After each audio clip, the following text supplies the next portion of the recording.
So when I look here at the missing terms, I know this is an arithmetic sequence, so I put the formula right here. You need the first term, the number in the sequence, and the pattern. So when I look here, this is my first term, so that covers the pink.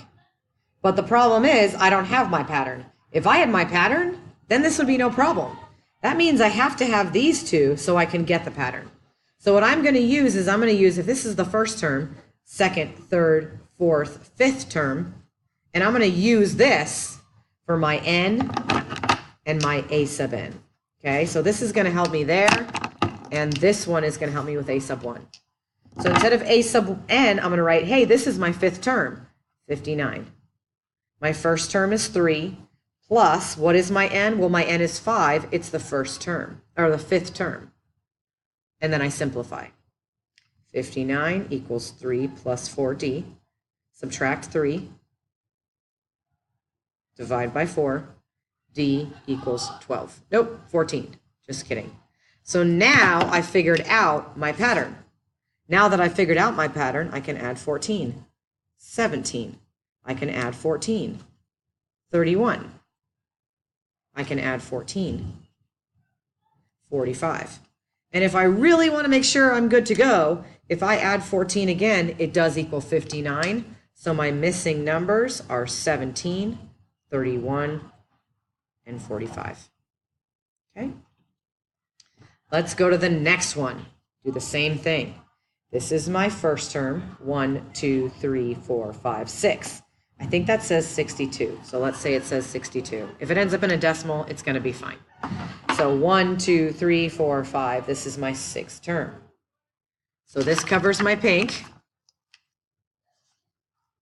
And if I had my pattern, this would be easy, which means I've got to have my yellow. So I'm going to use this, my sixth term, to fill in the rest.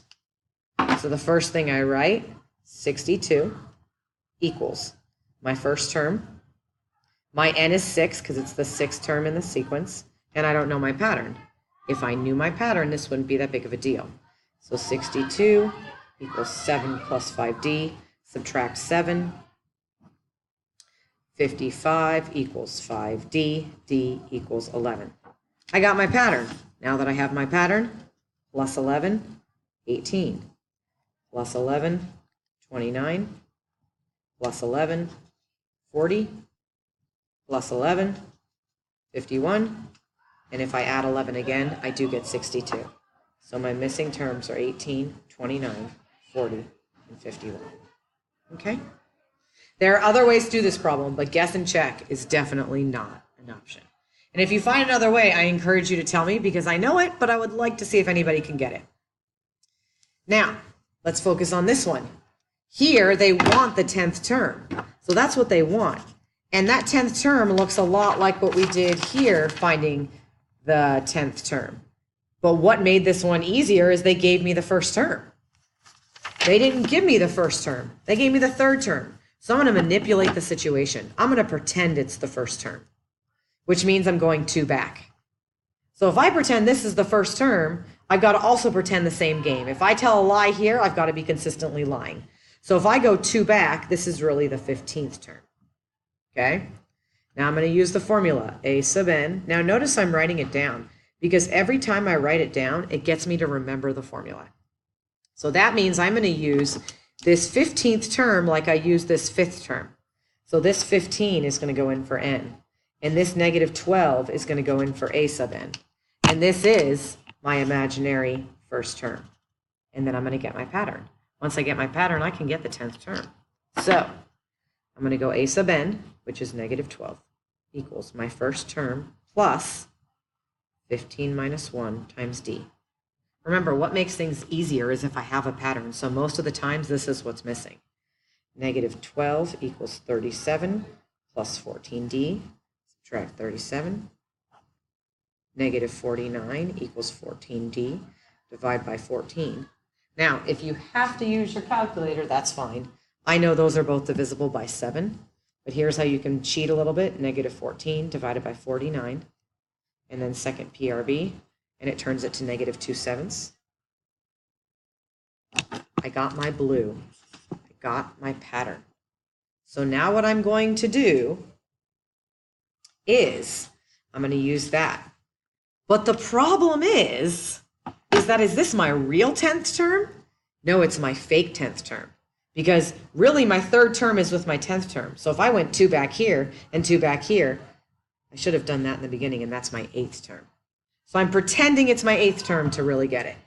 So now I'm going to use this formula, and I'm finding my pretend 8th term, which is really my 10th term. My pretend first term, that's really my third term. But if I'm pretending, that is my number, and my pattern is always my pattern. So now I go 37 plus 7 times negative 2/7. That cancels. 37 minus 2 is 35. And that says it's my 8th term, but really it's my 10th term. So my real answer is that. Okay. All right.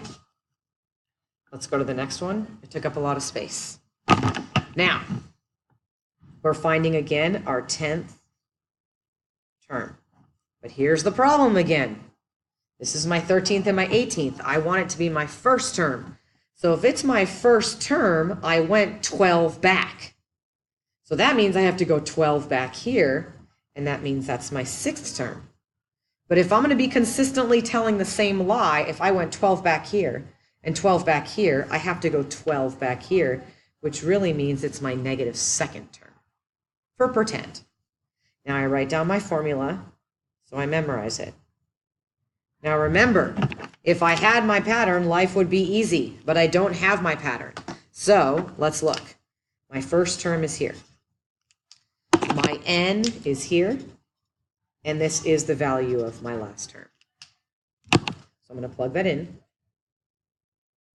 Negative 5 plus, it's my 6th term, and I don't have my d. Remember, if I had my d, life would be easier.